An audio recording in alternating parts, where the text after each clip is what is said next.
Parang mali. Ito pala yung ano lang, Hi guys!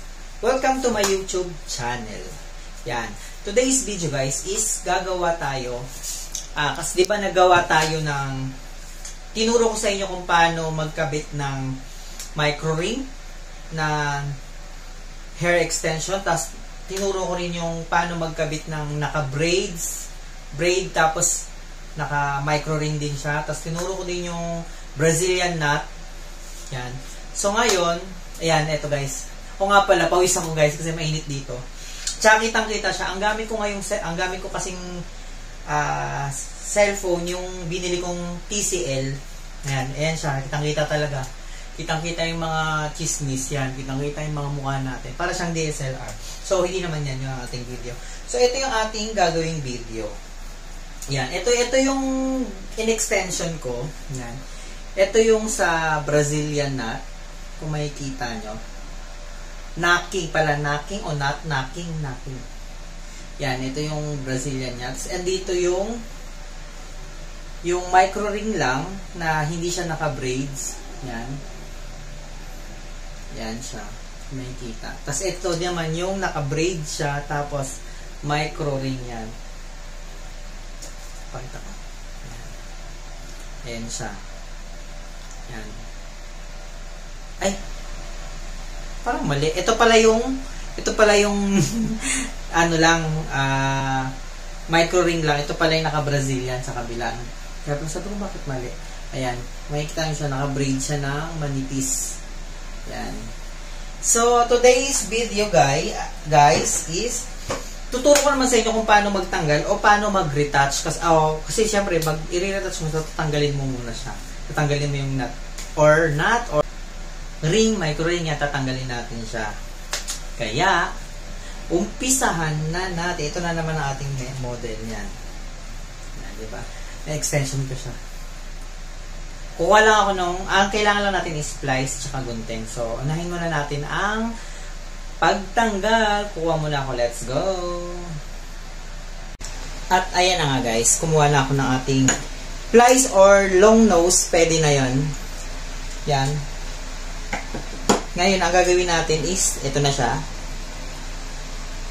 Ayan. Ito yung ating model na walang imik. Yan, ito siya.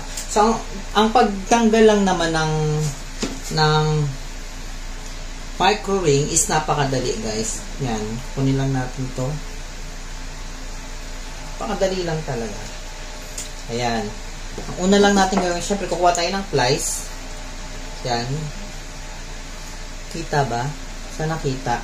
Plies or long nose or kung anong pwedeng ipang-ipit. Tapos iipitin mo lang siya ng, di ba naka-flat na siya? Iipitin mo lang siya ng pag ganito. Siya nakita. Yan. Pag-ipit mo ng konti lang, tapos kunin mo na, hilain mo lang to. Yan. Tapos na. Tapos ito next. Tuloy-tuloy lang, ganun lang pagtanggal. Yan. Ito kasi hindi natin makikita na humaba na siya dahil nga manikin lang naman siya. Hilahin mo lang siya. Siyempre, kung pagtao to, dahan-dahan guys ha. Dahan-dahan sa pagkuha. Ayan. Dahan-dahan sa paghila kasi siyempre masasaktan ng client. Or kung gusto mo, ipitin mo na dito. Yan. Tapos, yan. Yun lang. Para hindi masaktan ng client o ang yung customer. Yan, dire-diretso lang. Ganyan. Sa nakita. Yan. Kasi pag nasobrahan ng pipi, yung kabila, yung mapipipi ulit kasi siya. Yan. Yan. Uy. Pakabilis. Tapos pagka syempre sa totoong tao or sa totoong buhok, humahaba yan, pwede mo siyang ikabit ulit. Pwede mong gamitin ulit tong micro ring. Tabi mo lang kasi hanggat hindi pa naman sira yung micro ring, pwede pa yang gamitin.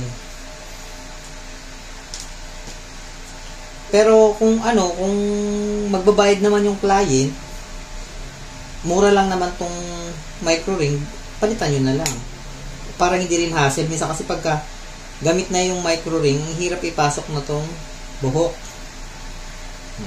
Depende kung maaayos mo siyang pagtanggal. Ayan.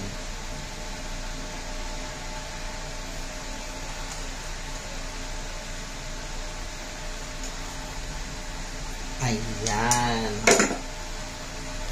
So, ganun lang ang pagtanggal. Sana na may natutunan kayo sa video ko. Tapos mamaya, ma-upload ko tong video 3. Merong paano pagtanggal doon naman sa may braid. Tapos dito sa hindi naka-braids. Tapos sa Brazilian knocking. Okay? Yan. Thank you so much. Don't forget to subscribe. And thanks for watching. Bye-bye guys. Thank you so much.